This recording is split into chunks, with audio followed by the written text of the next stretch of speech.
Well, let the Giannis to the Chicago Bulls rumors begin. But I'm here to let you know on today's episode why the Chicago Bulls will not be an option for Giannis Antetokounmpo. Y'all know we gonna talk about it and break it down, but you gotta hear the music first.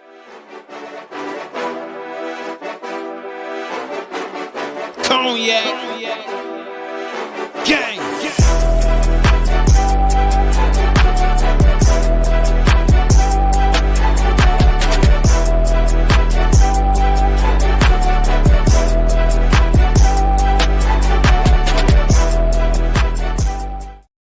Shy Boys podcast with the Cognac Boys. I'm Cognac Boy Bobby, and I'm holding it down on today's daily episode. If you tuned in with me today, make sure you hit that like button, subscribe to the channel, and hit that notification bell as well. Yesterday, we seen the Milwaukee Bucks lose in the first round to the Indiana Pacers, and there is gonna be a lot of discussions coming and happening right now surrounding Giannis Antetokounmpo and what his intentions are moving forward from at least this season and how he's going to handle that. There's going to be some rumblings to discuss if Giannis Antetokounmpo is going to eventually want out of Milwaukee.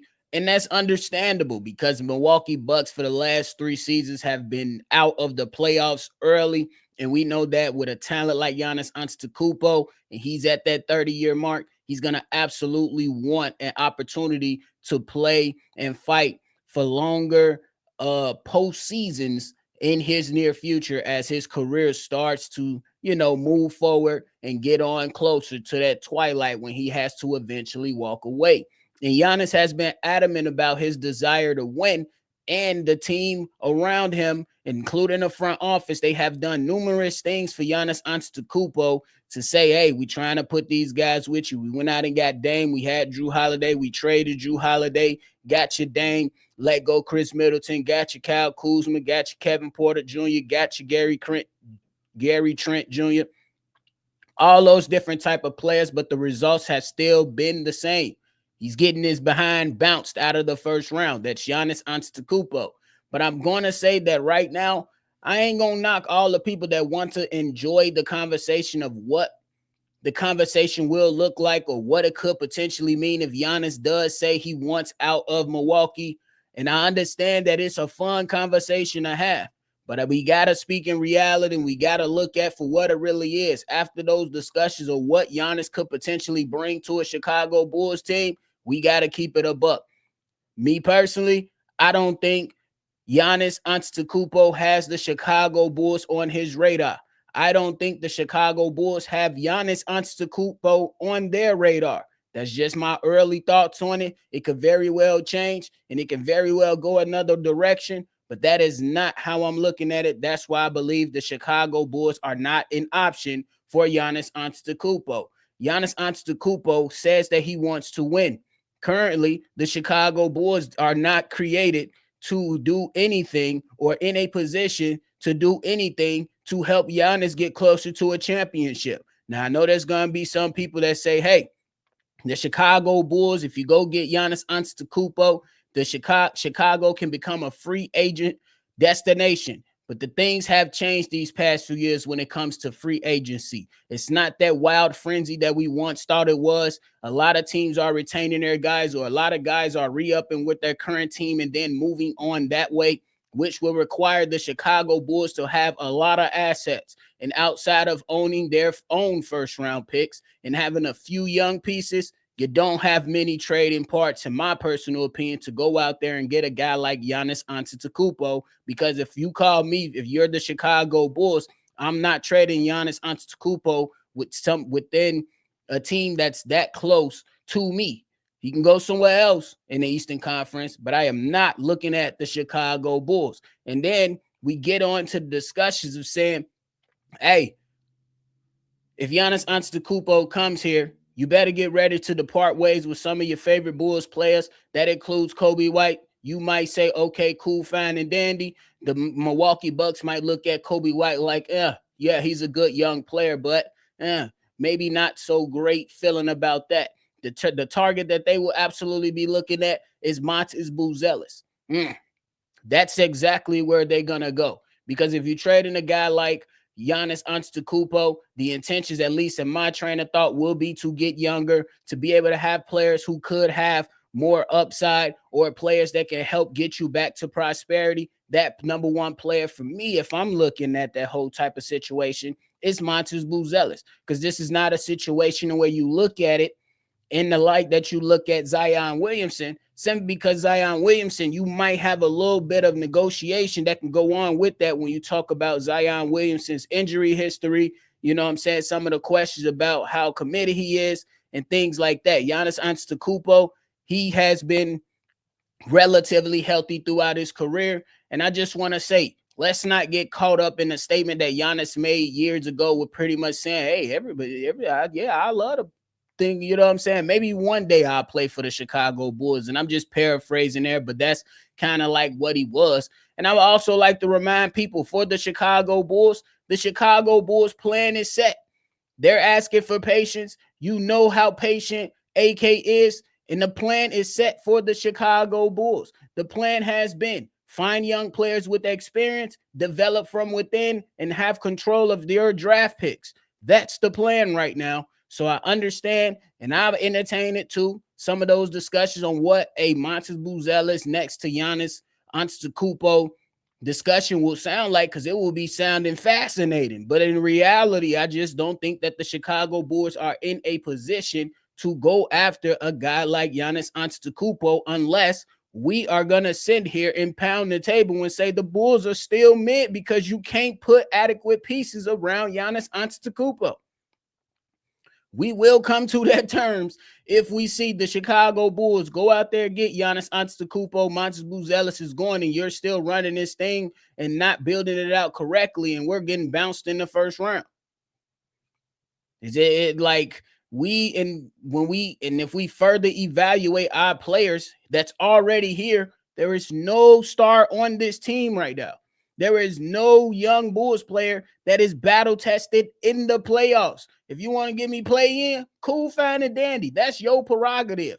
But there is no Chicago Bulls player currently on this team that is battle tested in the actual playoffs, where we know that things are a lot different. These are a bunch of young guys that have not proven much. Have they proven that they can potentially take steps forward? Absolutely. Have they proven that they are NBA players? Absolutely. Do these young players still have room to grow? Absolutely. But it's not something that if I'm in Giannis Antetokounmpo's shoes, I'm looking at, yeah, you want me to go out there and you want me to run with a Josh Giddey?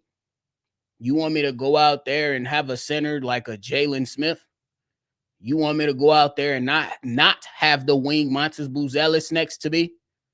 Now, but yeah, like I said, Giannis could very well come into this and say, hey, I want to go to Chicago.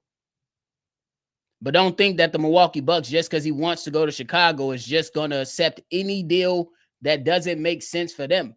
And when we talking about it, Giannis looking at the Chicago Bulls like, the same way we looking at the Chicago Bulls, pounding a table, telling the Chicago Bulls to make changes that are suitable for winning. And if you trade for this guy, you're going to gut the entire roster. You're going to be gone with all of your assets, and you won't be able to acquire any more assets because there is no star on here to move around to kind of equalize the deal between you and Milwaukee, or to go to ship off to another team to acquire additional first round picks. That's just the reality of it. That's just the reality of it. And Giannis is going to need a team that's suitable around him, that's going to be able to defend at the perimeter, be able to hit threes, and be able to provide solid defenses and pick up for some of those things that he lacked in his game on the offensive side and the defensive side. Because you just seen Tyrese Halliburton. It is just one play. You just seen Tyrese Halliburton go out there and get that game winner by driving to the basket. The Bulls don't have a shot blocker that can come over there and change the direction of that shot. And it's crazy because Giannis Antetokounmpo yesterday dropped 30 points, 20 rebounds, 13 assists, 2 steals, 2 blocks. And then the game before that, 28 points, 15 rebounds. And then in game 4, Game 4? Like, come on, bro. Like, I get it. Like I said, the conversation surrounding it is very entertaining. And I won't knock anybody for saying that is very entertaining to discuss, because it will be entertaining to have a star on our team like Giannis Antetokounmpo. But are we going to run out a one-star lineup with a bunch of other guys and we not be able to eclipse any type of Eastern Conference Finals or at least get to the second round? No. If that happens, I don't see a lot of guys being able to flow over into this team and make the Chicago Bulls an actual title contender with Giannis Antetokounmpo by himself. Now, and I don't have much trust in the front office to go out there and make additional moves for Giannis Antetokounmpo. We've seen superstars go for 4 first-round picks. You think Giannis not going for at least 3? So how are you going to continue to build out this team? You going to go free agent shopping? That's the whole thing. And if I'm Giannis Antetokounmpo, I'm looking at the history of the Chicago Bulls these last few years and be like, bro, they're not even close. That's just the reality. It sounds harsh, but that's the reality, and that's what it really is. We got to look at things for what they really is at this standpoint and where we currently stand with the Chicago Bulls. And then we're going to have that same discussion a few years down the road that the Chicago Bulls are stuck in mediocrity and mid. Those are not the conversations that I want to have. And if I'm Giannis Antetokounmpo, I'm looking at other teams. I'm looking around the landscape to see what other teams could potentially want or what they would potentially want to do. And just as a tad bit, hell, if I'm Giannis, I want to stay where I'm at so I could continue to face Indiana because they was talking greasy. That's just me, competitor. See how we can build this thing out a little bit further, but it's gonna be tough for the Milwaukee Bucks because they're not really a great free agency destination either. And then when you look at what they have, they don't have much draft capital either. So they should be trying to look to trade Giannis. And if I'm Giannis Antetokounmpo, we sit down at that table, I want to look at other options. I want to look at some of my other options. What are the other options? Could they use my talents down there in Orlando? Maybe. Can they use my talent? Can I go pair up with Devin Booker? Maybe. Even though I don't necessarily know about that.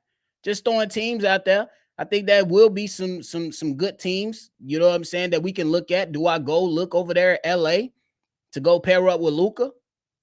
You know, get closer with that. Look at that type of situation. There's a lot of more. There's a situation around the leagues that look a lot more intriguing to my eye if I'm Giannis Antetokounmpo. Just throwing a couple teams out there. There are some that won't make sense, that will make sense. But if I'm looking at the landscape, I don't really want to go to Chicago. That's just me. And it's just because, hey, we ain't did nothing. What have we done in the season to say that, yeah, this team right here, if I get planted on their team and stick around with a Kobe White and Josh Giddey, is going to get us to what? Get us to what? Because they haven't shown that they're playoff ready. That's just the reality of it. And then we can't sit there and ignore the Bulls front office for what they've told us already. They told, look, at some point, and I'm holding myself accountable because I'd be like, AK, Bulls front office, do something. They already told us they ain't doing much. They already told us they ain't doing much. Maybe that's my delusion. Maybe that's me just trying to hope too much for the Chicago Bulls. But the front office has made it clear that they ain't doing much. Just like for all my tankers out there. The Bulls front office been telling us they ain't tanking. But yet, there's still plenty of people in Bulls Nation that say Chicago Bulls should be tanking. But at the end of the day, the reality is that the front office, they are not tanking. And they just made it clear going in, like what? The season kicks off in October. They done told us 6 months ahead of October. Next year, don't expect us to tank. And yet, there's still going to be people in Bulls Nation say, let's tank. They already told us what they're trying to do. And if we listen to the exit interview with Arturas Karnisovas, he pretty much said, look, we just looking for a player we can add a free agency and we going to draft. So this team ain't changing much, bro. That's just the reality of it. It's not what a lot of us like to hear, but that's the reality of the entire situation. And that's just what we're going to have to come to terms to. Now, could it very well happen? It very well could. Giannis could be a Chicago Bull, but I just don't think that the Chicago Bulls are an option for the Chicago Bulls, for him, I would say, at least as it currently stands. That's just me. And I don't necessarily know if the Bulls want to get in that type of business because you've been in that business before. Maybe not having a guy like a Giannis Antetokounmpo, but you went out and you were aggressive during the offseason to where you added a DeMar DeRozan, a Alex Caruso, and Alonzo Ball to your team to hopefully push for something, and then resulted in nothing. So do we sit there and do we allow these young guys to go out there and continue to improve, and we just have a little bit more patience, in the words of Arturis? Do we have a little bit more patience? I guess that's the way that it has to be, whether we like it or not. Again, it's fun to have a conversation, to think about so many players that can come to the Chicago Bulls. But hey, at some point, we just got to accept the facts. This is where we are. Maybe Zion Williamson comes up because of the discussions that can be made within that conversation about changing the aspect of your team. But if you're trying to go out to Giannis Antetokounmpo, in my personal opinion, that evaluation is too far over our heads. And I'm going to leave it at that. So I thank y'all for tuning in to another episode of Shy Bulls Podcast. Before y'all go out, go ahead and leave your feedback, comments, concerns down in the box below. If you want to call or be a part of the mailbag episode, the number to do so is 773-242-9219. I appreciate y'all. Make sure y'all always see red, and y'all already know. I'm going to catch y'all on the next one for sure. Cognac.